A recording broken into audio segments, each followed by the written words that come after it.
having only investments in debt or fixed deposits, I'm saying only in that, is akin to bringing a knife to a gunfight.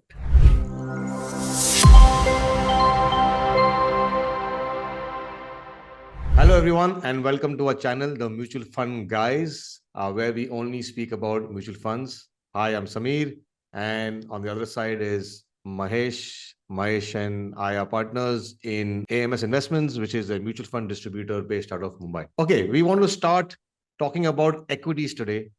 In the previous videos, we spoke about the different kinds of mutual funds that are available in our country. So there are equity mutual funds, there are debt mutual funds, and there are hybrid mutual funds. There are other categories as well, but I think these three are the main categories of mutual funds. And we also broke down the different kinds of equity funds that we have, the different kind of debt funds and hybrid funds. Today, we want to focus, mainly on equity mutual funds. And we want to in particularly discuss equities as an asset class. Why equities are an important asset class for anybody. It doesn't matter what age you are at. Equities is an important asset class. And today, Mahesh and I will discuss the real importance of equities. How is it different in terms of returns it generates, how those returns are able to beat inflation, etc. So today we'll discuss the importance of equities and the reason why one must invest in equities for the long term. Mahesh, please. We know one thing, that any savings that you do, Yes. the purchasing power of money keeps dropping on the basis of the inflation that is there in the economy, right? The higher the inflation in the economy, the greater the drop in purchasing power. Yes. That is something that everybody understands. Now, what I have seen and what we have all seen is that while the government keeps giving out inflation numbers of 5 or 6%, kind of inflation that every investor or every person experiences is very different based on the kind of life cycle that he is in. For example, if you look at educational inflation, that is inflation of education, that's not 5-6%, that's in the region of around 10%. So if today you want to send your child abroad, say to the US to study, right? So the cost of education there, including the stay and the tuition fees and all that, is close to around 40 lakhs per annum today. I would probably say more, Mahesh, also maybe, yeah. Yeah, let's just say your 50, child is good enough to get some teaching assistantship for works in a McDonald's. I don't know. So it's around that number, right? So 10 years from now, given a 10% inflation, that number comes to around 1.2 crores. So if you are in that age group where you are looking at sending your child abroad, 10 years from now, you don't need 40 lakhs per annum. You need 1.2 crores per annum. And if you're sending them at undergraduate level, then you probably need to fund the child's education for 6 years, not just 4 years, because 4 years is BS and then there will be an MS, which will be another 2 years. So you're talking of 1.2 crores into 6, which is 7.2 crores total for just one child's education, right? So that is the kind of inflation that you're going to face compared to what is it today. Today, it would be around 2.4 crores for 6 years. 10 years from now, it would be 7.2 crores for 6 years. So you need to be clear that this is the kind of inflation you're going to face if you're in that age group. Similarly, if you're looking at a retired individual, then the medical inflation that he faces today is around 10%. It's not 5-6%, it's 10%. Just imagine, in 2004, 2005, I remember going to the hospital's OPD and I would pay an MD 500 rupees for one visit. And today it's in the region of 1,500 to 2,000 rupees per visit. Per visit, right? So that's the kind of inflation that is seen in medical. So medical expenses are going up sharply. So clearly, whatever we are planning, whatever investments we are doing, that needs to cover this kind of inflation. So the investment is not just to grow wealth, it is also to ensure that the purchasing power of your savings don't go down. It at least matches the kind of inflation that people experience. So that is one of the reasons why, and the only asset class that does it, let's be honest, post-tax, the only asset class that does it is equity. So if you do investments in equity mutual funds, either in pure equity mutual funds or in the third category, which is that hybrid mutual funds where there's both equity and debt, there is at least this hope that your investments will beat inflation and that you will be able to cater to all your requirements, like children's education and medical expenses over a period of time. So I think that's a good point, Mahesh. I think some people who might argue that, okay, maybe real estate gives you better inflation, post-tax inflation numbers. There are people who will argue about that. The point is very important because, say, in 20 years, you need to have a knee surgery, or you need to send your child abroad, and you need some emergency money, and you need money to pay for these things, right?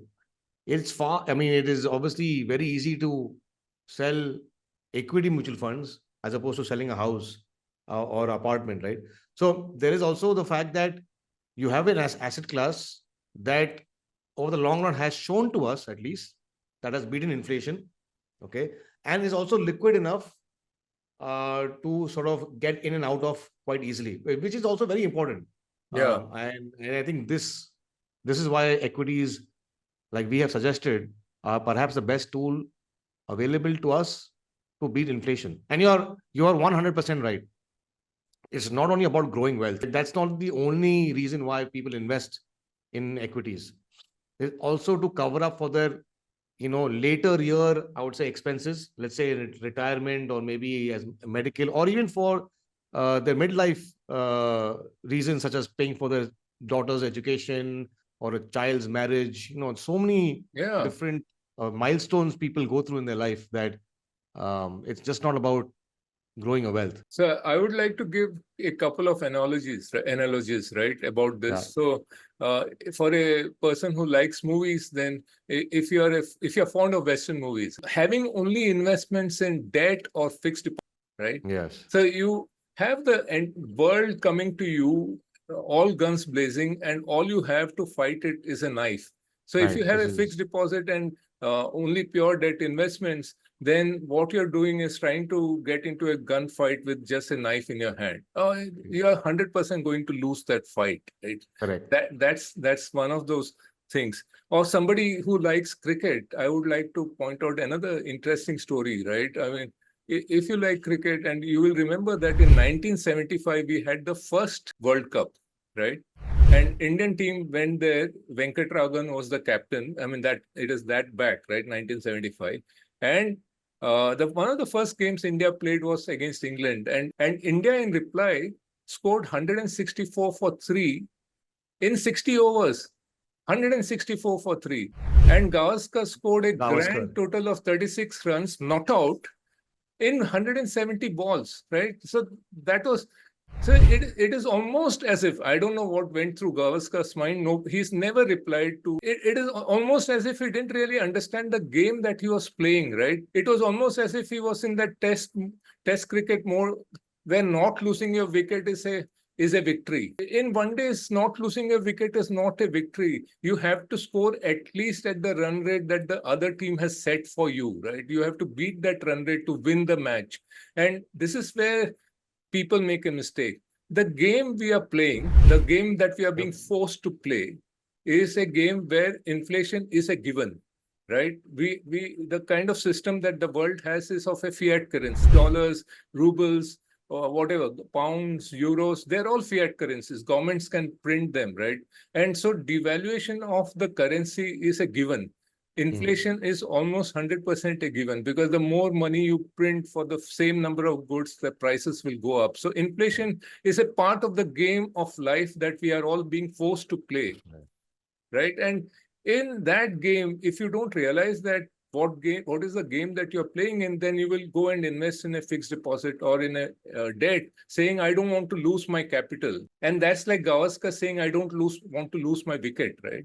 It's not going to work. You're finally at the end of it. So he didn't lose his wicket for 59 overs and 5 balls. But on the 60th over, he lost the match. So not losing the wicket is not important. You have to beat the run rate, right? So you as an investor, we as an investor need to beat the rate of inflation at least. And as we said, the only way to do that is to put part of your money at least into equities. And there might be arguments by some people also, Mahesh, and I'm just trying to preempt those arguments, that the US had very low period of inflation for almost 10, 15 years. And that is true. That is a fact. It had low inflation.